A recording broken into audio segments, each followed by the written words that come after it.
En el pasado pleno de control, el Lehendakari reconoció que ningún territorio se encontraba libre de corrupción política.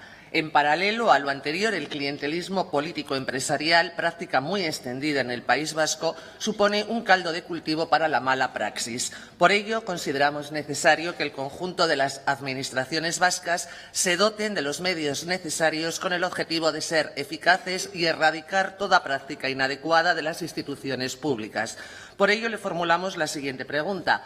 ¿Considera el Lehendakari que el País Vasco dispone de todos los instrumentos necesarios para prevenir y erradicar la corrupción y el clientelismo político? Le respondo con toda rotundidad. Sí, señora Martínez.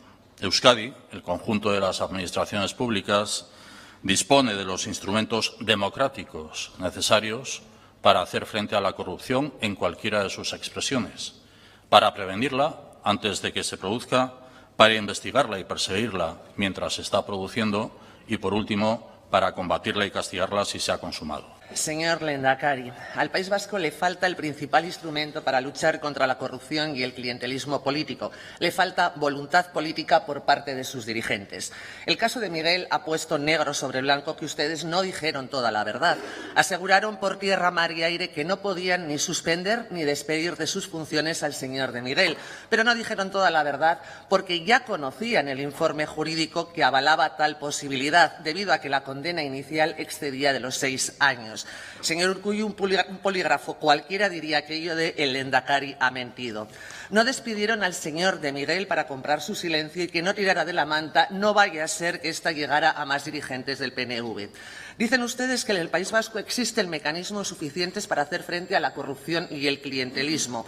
Dentro de sus dispositivos jurídicos citan, por poner un ejemplo, al Tribunal de Cuentas, organismo presidido actualmente por Ana Helguera, ex concejal del PNV en Guecho, y anteriormente por José Luis Bilbao, político de sobra conocido.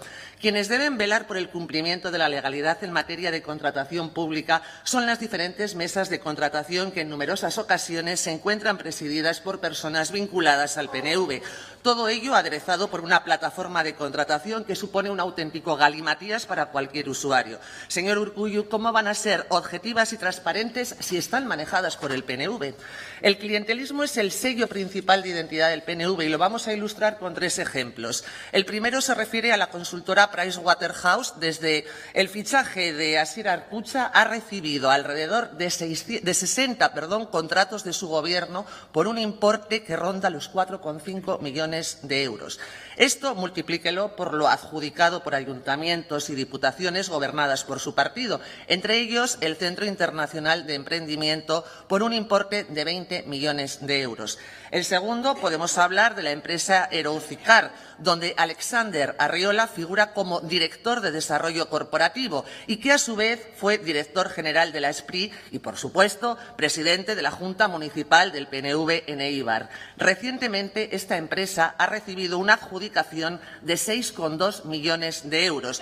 Y, en tercer lugar, podemos hablar del cártel de las productoras vascas. Destacamos, por ejemplo, Plantain Media, donde figura como administrador solidario Juan Carlos López Villameriel, que a su vez comparte sociedad con Itxaso Atutxa, también dirigente del PNV, en la mercantil 3, Servicios de Edición. Esta productora ha recibido en los últimos años alrededor de 19,5 millones de euros en contrataciones públicas de su gobierno.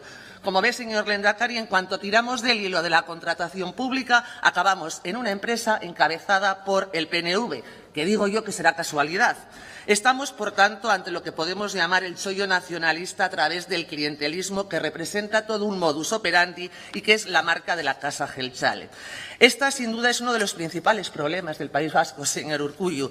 Usted volverá hoy a animarnos a que denunciemos estos hechos si lo consideramos oportuno, y lo hace porque se ampara en que es legal, pero es ilegítimo. Martínez Andrea. Señora Martínez, por respeto a las personas y entidades que usted menciona, yo le agradecería que actualizara sus datos, ajustándose en honor a esas personas a los tiempos y situaciones que afectan a las mismas, como también a las entidades. Afortunadamente, señora Martínez, en Euskadi vivimos en un sistema basado en principios y procedimientos democráticos. El nuestro no es un régimen autocrático, ni autoritario, ni tampoco iliberal.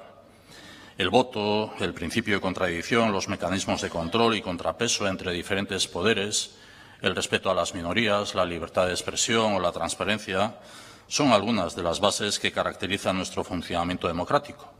En las llamadas democracias iliberales, todos estos fundamentos democráticos se manifiestan de modo equívoco, cuando no fraudulento.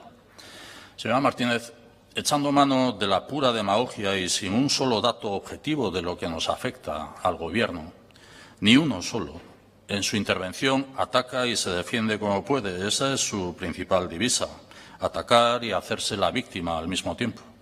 Crear una realidad ficticia que sostenga sus falsas acusaciones. Yo no le responderé con esa moneda. Le respondo en el terreno de los hechos. En Euskadi contamos con instrumentos jurídicos e institucionales que velan por la prevención y el combate de la corrupción. Desde 2013 contamos con un código ético y de conducta de los cargos públicos y una comisión de ética pública.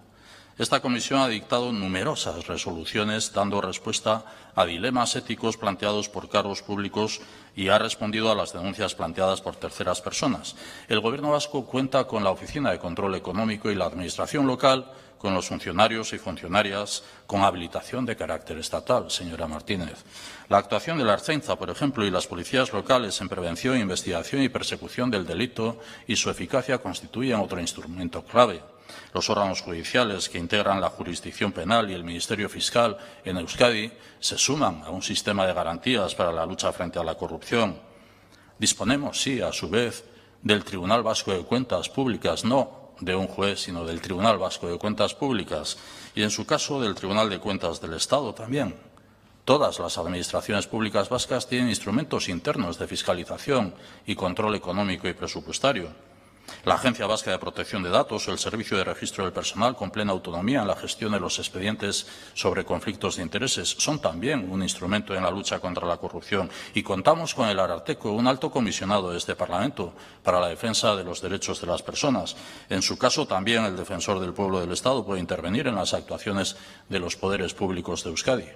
Nuestro sistema institucional democrático está plenamente comprometido con los principios y valores de la transparencia y el buen gobierno. No sé si usted podrá decir lo mismo de los gobiernos que representan su particular modelo de democracia en el mundo. Sé que su práctica política es quedarse en lo que parece y no en lo que es. En todo caso, señora Martínez, si usted tuviera un solo argumento que respaldara sus actuaciones o sus acusaciones, tiene todos los instrumentos que le he mencionado para denunciarlo.